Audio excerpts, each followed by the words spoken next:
आज हम लोग देखेंगे यूपीएससी 2026 के लिए हमारी क्या स्ट्रेटजी रहनी चाहिए।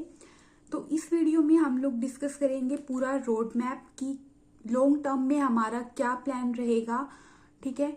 और फिर हम लोग डिस्कस करेंगे कि कौन कौन से सब्जेक्ट्स हैं जो पढ़ने हैं हमें, ठीक है। और उनकी बुक लिस्ट भी मैं आपको साथ साथ थोड़ी थोड़ी बता दूंगी। फिर पूरी स्ट्रेटजी क्या रहेगी, किस मंथ में क्या पढ़ना है, वो सब मैं आपको आगे डिटेल में एक्सप्लेन करूंगी, ठीक है। और लास्ट में, वीडियो के लास्ट में मैं आप लोगों को अपने टेलीग्राम चैनल के बारे में बताऊंगी, जिसमें हम लोग डेली टारगेट्स जो हैं वो पोस्ट करेंगे। अगर आप लोग इंटरेस्टेड हो तो मेरे साथ उनको फॉलो कर सकते हो।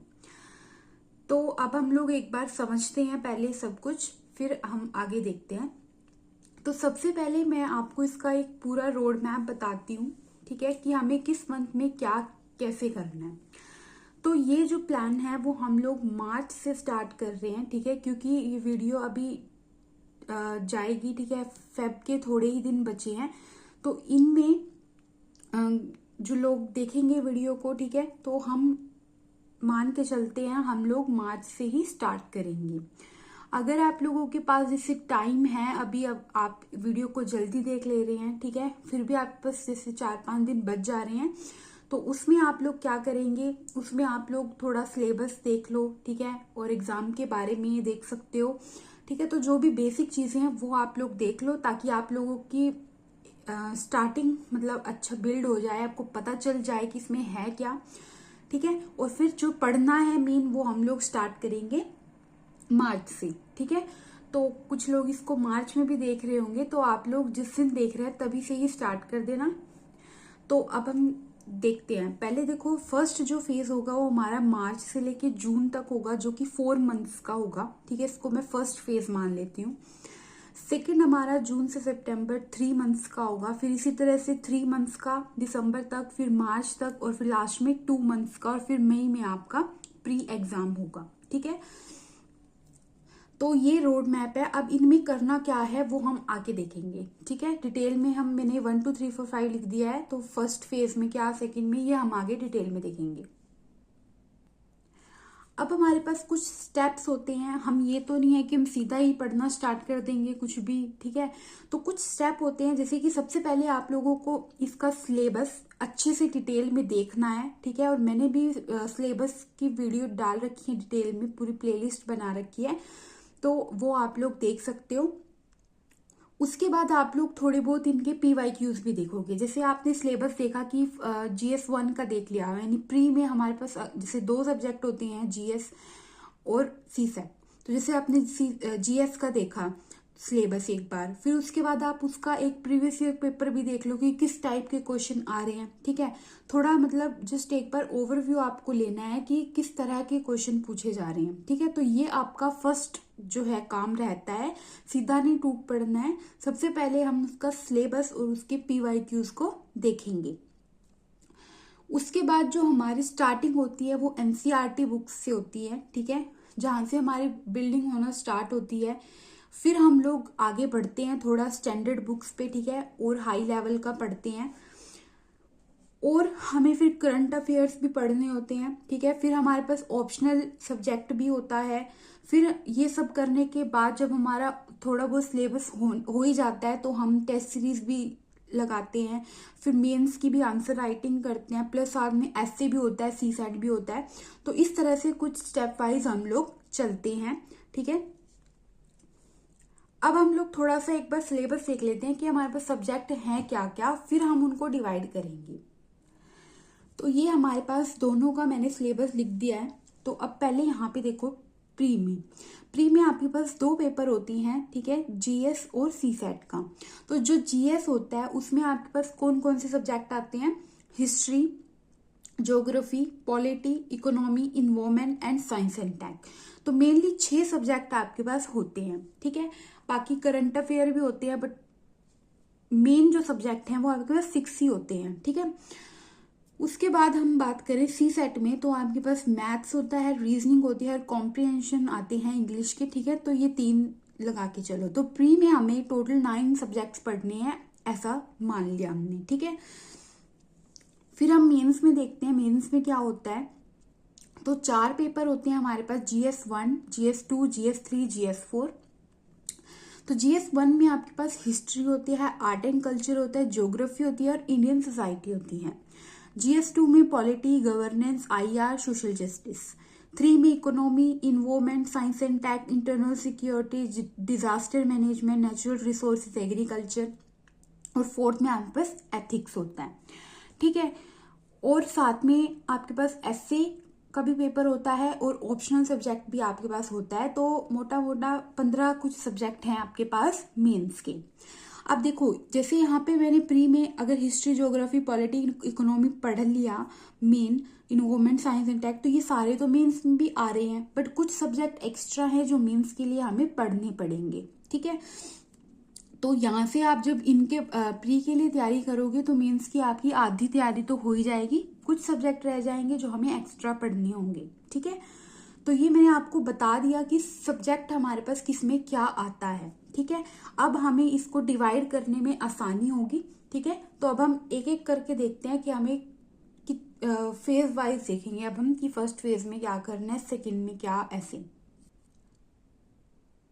सो ये है आपके पास फेज 1 जो कि आपका मार्च से जून तक होगा, 4 मंथ्स का, ठीक है। तो इसमें हमें 2 सब्जेक्ट पढ़ने हैं, पॉलिटी पढ़नी है और ज्योग्राफी पढ़नी है, ठीक है। हमें 2 सब्जेक्ट पढ़ने हैं। तो पॉलिटी और ज्योग्राफी मैंने यहाँ पे लिया है। अगर आपको कोई और सब्जेक्ट में इंटरेस्ट है तो इनकी जगह आप कोई और भी रख सकते हो, ठीक है। अपने अकॉर्डिंग आप लोग इसको थोड़ा बहुत इधर उधर कर सकते हो, ठीक है। तो अगर मैं बात करूं पॉलिटी की, तो पॉलिटी में क्या पढ़ना है, तो एनसीईआरटी की अगर हम बात करें तो अगर आप लोगों की पॉलिटी बिल्कुल ही वीक है, बहुत ज्यादा वीक है, तो आप 6 से स्टार्ट कर सकते हो एनसीईआरटी पढ़ना। बट अगर ठीक ठाक है, समझ में आ जाता है, तो आप सीधा 11th की एक एनसीईआरटी है जो कि है इंडियन कॉन्स्टिट्यूशन एंड वर्क, ये पढ़ लेना। एंड इसके बाद सीधा आप लक्ष्मीकांत पढ़ सकते हो, या फिर अदर मैंने क्या लिखा है कि अगर आपको बुक नहीं पढ़नी है या आप कहीं से कोचिंग ले रहे हैं, उसके नोट्स हैं आपके पास, तो वो भी आप पढ़ सकते हो, बट दोनों में से एक चीज आपको रखनी है, ठीक है। सो एनसीईआरटी में यही इम्पोर्टेंट है, और फिर बुक आप डायरेक्ट पढ़ सकते हो। और अगर आप लोगों के बेसिक्स क्लियर हैं तो सीधा आप लोग बुक भी पढ़ सकते हो, ये आपके ऊपर डिपेंड करता है कि आप किस लेवल पे हो, ठीक है। बिल्कुल बेसिक से भी कर सकते हो और सीधा भी कर सकते हो। फिर सेकेंड हम बात करें ज्योग्राफी की, तो ज्योग्राफी में आप लोगों को सिर्फ एनसीईआरटी ही अच्छे से पढ़नी है। तो मैं कहूंगी कि आप 6 से ही स्टार्ट करो, ठीक है। और ज्यादा बेसिक बिल्कुल अच्छे से समझ में आएंगी चीजें तो 6 से 12 एनसीईआरटी आप लोग पढ़ेंगे, ठीक है। और अगर आप लोगों की ठीक ठाक है, मतलब आपका बैकग्राउंड है, मतलब ज्योग्राफी आपने पहले पढ़ी हुई है, तो आप लोग 11th और 12th की भी पढ़ सकते हो, दोनों, ठीक है। ये ज्यादा इंपॉर्टेंट है, बाकी बेसिक से करोगे तो और ज्यादा अच्छे से समझ में आएगा। फिर एटलस आपके पास होना चाहिए, ठीक है। और अगर बुक की हम बात करें तो ये एनसीईआरटी वैसे तो इनफ है, ठीक है। अगर आप इनको ही अच्छे से पढ़ लेते हो तो और कुछ पढ़ने की आपको जरूरत है नहीं, बट फिर भी रेफरेंस के लिए आप लोग जीसी लियोंग बुक है या फिर कोई अदर कोचिंग नोट्स आप लोग ले सकते हो, बट इनको पूरा नहीं पढ़ना है, जस्ट फॉर रेफरेंस। यानी अगर कुछ आपको इसमें लग रहा है कि यहाँ पे अच्छा नहीं दे रखा, बुक में अच्छा है, तो आप यहाँ से इसको ले सकते हो। तो पूरा डिटेल में पढ़ने नहीं बैठना है इनको, मेन आपका यही रहेगा। यहाँ से आप लोग थोड़ी बहुत हेल्प ले सकते हो, एडिशन कर सकते हो, इस तरह से, ठीक है। तो 4 मंथ्स में ये 2 सब्जेक्ट्स हैं। अब इनका 2 सब्जेक्ट रखने का मोटिव ये भी है कि 4 महीने में 2 सब्जेक्ट कि 2 महीने में 1 सब्जेक्ट करोगे, ऐसा कुछ नहीं है। इसका मेन मोटिव ये भी है कि कुछ स्टूडेंट्स जो है वो अपने ग्रेजुएशन के फाइनल ईयर में होंगे, ठीक है। तो उनके एग्जाम भी होंगे यहाँ पर, तो 1 महीना तो ऐसे ही चला जाएगा, ठीक है। बाकी अगर कोई फुल टाइम प्रिपेयर कर रहा है तो वो यहाँ पे मैं उसके लिए भी बताऊंगी, बट इसीलिए मैंने इसको सिर्फ 2 ही सब्जेक्ट रखे हैं कि अगर आप लोग ग्रेजुएशन फाइनल ईयर में हो या फिर अभी ग्रेजुएशन सेकेंड ईयर में किस में भी हो, मतलब साथ में कुछ कर रहे हो, तो इस टाइम पे एग्जाम भी होते हैं, तो इसलिए मैंने यहाँ पे 2 ही सब्जेक्ट रखे हैं। फिर अगर बात करें टाइम मैनेजमेंट की, तो टाइम मैनेजमेंट आप कैसे करेंगे इसमें, आप ऐसा भी कर सकते हो कि एक दिन में आप दोनों सब्जेक्ट पढ़ो, मतलब हाफ हाफ टाइम डिवाइड करके, जैसे 4 आवर इसको दे दिए, 4 आवर इसको दे दिए। या फिर आपके पास जैसे मार्च से जून 4 महीने हैं, तो आप ऐसा भी लेके 2 महीने आप इसको दो, 2 महीने आप इसको दो। वो आपके ऊपर डिपेंड है कि एक टाइम पे आपको दोनों सब्जेक्ट लेके चलने हैं या एक लेके चलना है, ठीक है। तो this is all up to you. अब हम चलते हैं आगे। ये है हमारा फेज 2, जो कि होगा जून से सितंबर तक, ठीक है। तो अब इसमें हमें अदर सब्जेक्ट पढ़ने हैं, जैसे इकोनॉमी हमारा रह गया, ठीक है। इकोनॉमी इन्वॉल्वमेंट आपको करना है। देखो, इकोनॉमी में आप लोगों को क्या पढ़ना है, या तो आप कोई भी बुक रेफर कर सकते हो, ठीक है। सबको ही पता है कौन कौन सी बुक आती है, नितिन सिंघानिया, विवेक सिंह, रमेश सिंह, ये जो भी हैं, ठीक है। इनमें से कोई एक बुक फॉलो कर लो, या फिर मृणाल सर के जो नोट्स हैं वो फॉलो कर सकते हो। इनको कैसे पढ़ना है वो भी मैं आपको बताऊंगी, बट एक ही वीडियो में सब कुछ नहीं बता सकते हैं, तो सब्जेक्ट वाइज हम लोग डिटेल में अलग से बनाएंगे कि किस सब्जेक्ट को कैसे करना है कवर। या फिर आप लोग कोई भी नोट्स किसी भी कोचिंग के वो भी ले सकते हो, बट तीनों में से एक ही ऑप्शन लेना है। ये नहीं है कि सब पढ़ने बैठ रहे हो, इतना टाइम भी नहीं है और इतना बर्डन भी नहीं लेना है। तो या तो बुक फॉलो करो, या मृणाल सर के नोट्स, या फिर कोई अदर कोचिंग के नोट, जो भी आपको सही लगे, कोई भी एक आपको फॉलो करना है। इन्वायरमेंट के लिए जो शंकर आईएएस की बुक है वो अच्छी है, ठीक है, वो फॉलो कर लो, या फिर कोई भी नोट्स कोचिंग के वही, ठीक है। दोनों में से कोई एक आप फॉलो कर सकते हो। अब जैसे कि जून से सितंबर आपके पास 3 महीने हैं, ठीक है। तो 3 महीने में आप लोग क्या करेंगे, जैसे 1 महीना लगा लो इकोनॉमी हो गई, ठीक है, और 1 महीना आप लगा लो इन्वायरमेंट, थोड़ा कम भी लग सकता है इसमें, तो मोटा मोटा आप लगा लो कि ये आपके 2 महीने में हो गए, ठीक है। बट फिर भी यहाँ पे आपके पास 1 मंथ बचता है, तो इस 1 मंथ में हम लोग क्या करेंगे, हिस्ट्री स्टार्ट कर लेंगे। हिस्ट्री में हम एंशियंट और मेडिवल हिस्ट्री जो है वो दोनों आपको 1 महीने में हो जाएंगे कवर, ठीक है। ज्यादा बड़ी नहीं है ये, मॉडर्न ज्यादा बड़ी है, तो 1 महीने में आप ये दोनों कर सकते हो। इनमें करना क्या है आपको, एंशियंट के लिए हमें क्या करना है, क्लास 6th की एनसीईआरटी पहले पढ़ोगे, फिर उसके बाद आप लोगों ने उठानी है क्लास 12th की थीम 1, ठीक है। ये दोनों पहले ये पढ़ोगे फिर ये पढ़ोगे, ये आपका एंशियंट का हो गया। फिर मिडिवल की अगर हम बात करें, सेम क्लास 7th की एनसीईआरटी, और उसके बाद आपको 12th की थीम 2 पढ़नी है, ठीक है। इतना आपके लिए इनफ है, ठीक है, हिस्ट्री में। या तो आप ये ऑप्शन फॉलो कर लो, या फिर आप तमिलनाडु बोर्ड की जो एनसीईआरटी आती हैं वो फॉलो कर सकते हो, या फिर जो ओल्ड एनसीईआरटी हैं वो, तो तीनों में से कोई भी एक ऑप्शन, और साथ में या फिर ये भी नहीं पढ़नी है तो कोई भी नोट्स पढ़ सकते हो, ठीक है। तो ये 3 काम आपने करने हैं इन 3 महीनों में, ठीक है। तो अभी तक हमारा पॉलिटी हो गया, ज्योग्राफी हो गया, इकोनॉमी हो गया, एनवायरमेंट हो गया, और एंशियंट और मेडिवल हिस्ट्री हो गई, ठीक है। अब हम चलते हैं आगे। अब आता है फेज 3 आपके पास, ठीक है। तो फेज 3 में आपके पास 3 मंथ्स है इसमें भी, ठीक है। अब हमारे पास जो बचा है वो क्या बचा, मेन जो मॉडर्न हिस्ट्री है वो बची, ठीक है। मॉडर्न हिस्ट्री में आपको थोड़ा टाइम लग सकता है, बड़ी है, और यहाँ से क्वेश्चन भी आते हैं अच्छे खासे, तो इसको आप पहले कर लेना, क्योंकि अभी आप पीछे एंशियंट और मेडिवल पढ़ के आए हो, फिर सीधा मॉडर्न पढ़ोगे तो आप लोगों को ज्यादा कनेक्शन बनेगा, ठीक है। तो मॉडर्न हिस्ट्री के लिए स्पेक्ट्रम अच्छी बुक है, तो स्पेक्ट्रम पढ़ेंगे आप लोग, या फिर आप कोई भी नोट्स रेफर कर सकते हो, ठीक है। उसके बाद आप लोगों को आर्ट एंड कल्चर पढ़ना है। आर्ट एंड कल्चर में आपके पास एक एनसीईआरटी है 11th क्लास की, वो पढ़ लेना। फिर आर्ट एंड कल्चर हो गया, उसके बाद बचा वर्ल्ड हिस्ट्री, ठीक है। अब यहाँ पे क्या है कि हमारी हिस्ट्री स्टार्ट हो रखी है, तो पूरा कनेक्शन में है, तो हिस्ट्री को ही निपटाना है पहले, ठीक है। तो वर्ल्ड हिस्ट्री बची। अब वर्ल्ड हिस्ट्री जो है ना वो प्री में नहीं आती है, ठीक है, प्रीलिम्स में नहीं आती है, सिर्फ मेंस में आती है। तो इसको आपको ऐसे पढ़ना है कि आप लोग इसको मेंस के लिए पढ़ रहे हो, तो बेसिकली आपको नोट्स बनाने हैं आंसर फॉर्मेट में, कि आपके पास अगर कोई क्वेश्चन आता है तो आप लोग उसको कैसे लिखेंगे, ठीक है। तो इसको आपको मेंस के लिए पढ़ना है, ठीक है।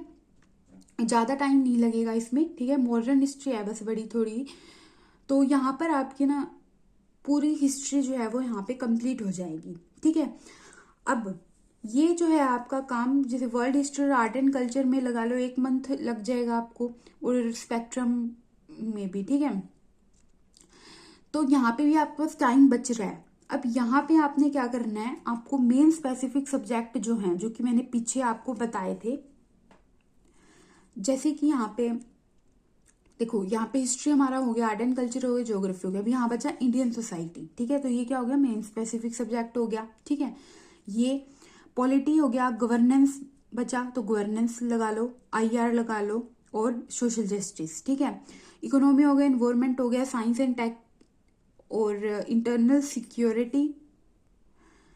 ठीक है, तो जैसे ये सब्जेक्ट हो गए आपके। तो ये सारे जो छोटे छोटे सब्जेक्ट हैं, ठीक है, इनमें आपको जैसे इतना ही टाइम लगेगा कि 10 दिन लग गए, एक में 10 दिन लग गए। ठीक है, तो ऐसे ऐसे करके आप जितना आपसे हो सके उतना आप यहाँ पे कवर कर लेंगे। ठीक है, मान लो 4-5 सब्जेक्ट में से आपके 2-3 यहाँ कवर हो गए। ठीक है, अब जो 2-3 बचे वो आप लोग जनवरी में कर सकते हो। ठीक है, यहाँ पे एक्सटेंड कर लेना उसको थोड़ा सा। और जैसे साइंस एंड टेक बचा तो वो भी आप लोग तो यहाँ पे और यहाँ पे दोनों में एडजस्ट कर लेना। तो जनवरी तक लास्ट है आपका, जनवरी तक खत्म हो जाना चाहिए। ठीक है, तो 2 महीने लगा लो, आपके लग जाएंगे इनको कवर करने में। ठीक है, अब उसके बाद यहाँ पे आप लोगों को ऑप्शनल की रिवीजन करनी है इस टाइम पे। तो रिवीजन का मतलब क्या है कि हमने तो ऑप्शनल करा ही नहीं है ना, बट ऑप्शनल को आप लोग लास्ट के लिए मत छोड़ना कि हमें अलग से टाइम मिलेगा। ऑप्शनल को आप लोग साथ में लेके चलो स्टार्टिंग से। ठीक है, स्टार्टिंग से लेके चलो। अगर वीक में 2 दिन आपको मिल रहे हैं तो 2 दिन करो, 1-1 घंटा रोज पढ़ रहे हो तो 1-1 घंटा करो, बट उसको साथ साथ लेके चलो शुरू से ही। तो आप लोग मतलब ये लगा लो कि आप सितंबर तक आप लोग कंप्लीट कर लो एक बार अपने ऑप्शनल को। ठीक है, कि मतलब एक बार कवर हो गया पूरा। ठीक है, उसके बाद यहाँ पे आप लोग एक बार उसकी रिवीजन कर लेना। ठीक है, तो इतना ही आपने यहाँ पे करना है। और ये थोड़ा यहाँ पर आपको ज़्यादा लग रहा है तो यही आपका डू और डाई होता है कि दिसंबर तक अगर आप लोगों का मोस्ट ऑफ सिलेबस कवर हो गया तो आपके लिए आगे आसान हो जाता है। ठीक है, फिर जनवरी से मार्च यहाँ पे आपको बता दिया मैंने कि मेन स्पेसिफिक ये थोड़ा एक्सटेंड कर लेना, प्लस साथ में आपको यहाँ पे रिवीजन करनी है। ठीक है, प्री ओरिएंटेड रिवीजन करनी है। एक बार यहाँ पे ऑप्शनल रिवाइज किया था, एक बार यहाँ पे भी कर लेना, क्योंकि फिर आगे आप नहीं पढ़ आगे आप सिर्फ प्री के लिए पढ़ोगे ना तो भूल जाओगे, इसलिए एक रिवीजन यहाँ कर लेना। फिर यहाँ पे प्री की रिवीजन करनी है, प्लस सीसेट आप डेली 1 आवर स्टार्ट कर देना। ठीक है, अगर आपका बहुत ज़्यादा वीक है मैथ्स वगैरह तो जनवरी से ही स्टार्ट कर देना। ठीक है, बाकी आपके ऊपर है कि आपको कब लगता है सही। प्लस यहाँ पे आप टेस्ट वगैरह देना भी स्टार्ट कर सकते हो। ठीक है, उसके बाद आप लोगों के पास फेज 5 में जो बचता है 2 महीने। ठीक है, इसमें कुछ नहीं करना, सिर्फ और सिर्फ रिवीजन करनी है प्री के लिए। ठीक है, बाकी कुछ नहीं करना आप लोगों ने। उसके बाद कुछ इंपॉर्टेंट टिप्स हैं आप लोगों के लिए। ठीक है, अब जैसे कि मैंने आप लोगों को बताया नहीं, बट जो मेंस है आपका, ठीक है, उसमें सबसे ज्यादा स्कोरिंग क्या है। एक तो आप लोगों का अगर एसए पेपर अच्छा है, ठीक है, और एक अगर आपका एथिक्स अच्छा है, और एक आपका ऑप्शनल अच्छा है, तो आप लोगों का मेंस क्लियर होने के चांस बहुत ज्यादा बढ़ जाते हैं। ठीक है, और ये आप लोग हल्के में नहीं लोगे। ठीक है, तो इसीलिए मैंने आप लोगों के लिए यहाँ पे ये रखा है कि स्टार्टिंग से ही सैटरडे और संडे को, सैटरडे को आप लोग एथिक्स पढ़ोगे 1 या 2 घंटे जितना आपको टाइम मिलता है। ठीक है, और संडे को आप लोग रिवीजन किसकी करोगे, जो भी आपने सब्जेक्ट पढ़ रहे थे पूरे वीक में, जो भी पढ़ा उसकी रिवीजन करनी है। प्लस एक ऐसे आप लोग हर संडे को लिखेंगे। ठीक है, तो ये अगर आप लोग कर लेते हैं तो आप लोगों की जो प्रिपरेशन है वो औरों से काफ़ी अच्छी हो जाएगी। ठीक है, ट्रस्ट मी, बहुत अच्छी हो जाएगी। इनको लास्ट के लिए मत छोड़ो कि मेंस आएगा तब देखेंगे, ये चीज़ें एकदम से डेवलप नहीं होंगी आपकी। ठीक है, इनको आप स्टार्टिंग से ही लेके चलेंगे। ठीक है, तो ये टिप है आप लोगों के लिए। अगर आप लोग एक्सेप्ट करते हैं तो आप लोगों का ही बेनिफिट होगा। फिर एक चीज़ हमारे पास बचती है करंट अफेयर, ठीक है। करंट अफेयर में हमारे पास दो चीज़ें हो सकती हैं। एक तो हम डेली न्यूज़पेपर पढ़ सकते हैं, एक आपके पास मैगजीन आती है जो कि मंथली आती हैं या एनुअली आती हैं, ठीक है। इसमें आपने कुछ नहीं करना है, स्टार्टिंग में बिल्कुल हल्का रखना है, ठीक है, ज़्यादा बर्डन नहीं लेना है। न्यूज़पेपर अगर आप लोग खुद से कवर कर लेते हैं सिर्फ 1 घंटे में, ठीक है, तब तो बेस्ट है कि आप लोग खुद ही पढ़ो। बट अगर आप लोग एक न्यूज़पेपर पढ़ने में 2-3 घंटे लगा रहे हैं तो वो वेस्ट ऑफ टाइम ही है, ठीक है, क्योंकि आप लोगों को यही नहीं पता है कि पढ़ना क्या है, इसीलिए आप कुछ भी पढ़े जा रहे हैं। तो इससे बेस्ट है कि आप लोग ऑनलाइन कोई भी एनालिसिस देख लो, ठीक है। और ये काम आप कभी भी कर सकते हो, लाइक आप ट्रैवल कर रहे हो, कुछ भी कर रहे हो, उस टाइम पे देख लो, ठीक है, आपका टाइम बच जाएगा। तो 1 घंटा आपको इसको देना है, ठीक है। एनालिसिस देख लो, बेस्ट है, क्योंकि आप लोगों को स्टार्टिंग में ये नहीं पता होता है कि हमें क्या पढ़ना है क्या नहीं। तो खुद से कर सकते हो तो वो करो, नहीं कर सकते हो तो एनालिसिस देख लो। मैगजीन की अगर बात करें तो मंथली मैगजीन आप लोग फॉलो करो, ठीक है। डेली अगर आप लोग 10-15 मिनट भी पढ़ते हो, एक आधा टॉपिक पढ़ लिया, ठीक है, तो पूरा मंथ है तो आराम से कवर हो जाएगी। डेली नहीं पढ़ना है तो आप लोग वीकेंड पे रख सकते हो इसको, ठीक है, तो वो आपके ऊपर डिपेंड करता है। तो ये हो गया आपका करंट अफेयर के बारे में। तो मैंने आप लोगों को सारा डिटेल में बिल्कुल एक्सप्लेन कर दिया है। अगर कुछ रह गया है तो आप लोग मुझे कमेंट्स में बता देना कि कुछ छूट गया, कोई सब्जेक्ट रह गया, ठीक है, तो वो भी मैं आपको बता दूंगी। बाकी मैंने अपनी तरफ से पूरा कवर कर दिया है। अब यहाँ पे मैं आपको कुछ बता रही थी कि हाँ, मैंने एक टेलीग्राम चैनल बनाया है, ठीक है। ये जो स्ट्रेटजी है ये मैं खुद भी फॉलो करूंगी, ठीक है। और अगर आप लोग चाहते हैं इसको मेरे साथ फॉलो करना तो मैं डेली टारगेट पोस्ट करूंगी। अगर आप लोगों को ये नहीं पता कि हमें कितना क्या पढ़ना है तो आप लोग जस्ट वो फॉलो करते जाओ, तो आप लोगों की अच्छी तैयारी होती जाएगी, ठीक है। तो मैं लिंक जो है वो नीचे डिस्क्रिप्शन में डाल दूंगी, आप लोग ज्वाइन कर लेना। और 1 मार्च से हम लोग स्टार्ट करेंगे वहां पर टारगेट पोस्ट करना। इतना आप लोग सिलेबस देखो, PYQs देखो, एग्जाम के बारे में टॉपर टॉक सुनो, कुछ भी करो, ठीक है, अगर आप लोग पहले वीडियो देख ले रहे हैं, ठीक है। तो कुछ रह गया है तो प्लीज़ कमेंट्स में बता देना। और एक ही वीडियो में सब कुछ बताना पॉसिबल नहीं है, तो जैसी आपकी डिमांड रहेगी, जैसे कि पूरा डे हम कैसे हम लोग पढ़ें, तो वो भी मैं अलग से ही बता सकती हूँ, ठीक है। इसमें हम लोग हमने एक लॉन्ग टर्म डिस्कस किया है कि हमने कितने क्या करना है। तो आई होप आप लोगों को ये अच्छी लगी होगी। और चैनल जो है वो ज्वाइन कर लेना आप लोग, नीचे लिंक आपको मिल जाएगा, ठीक है। तो 1 मार्च से हम लोग स्टार्ट करेंगे। Thank you so much.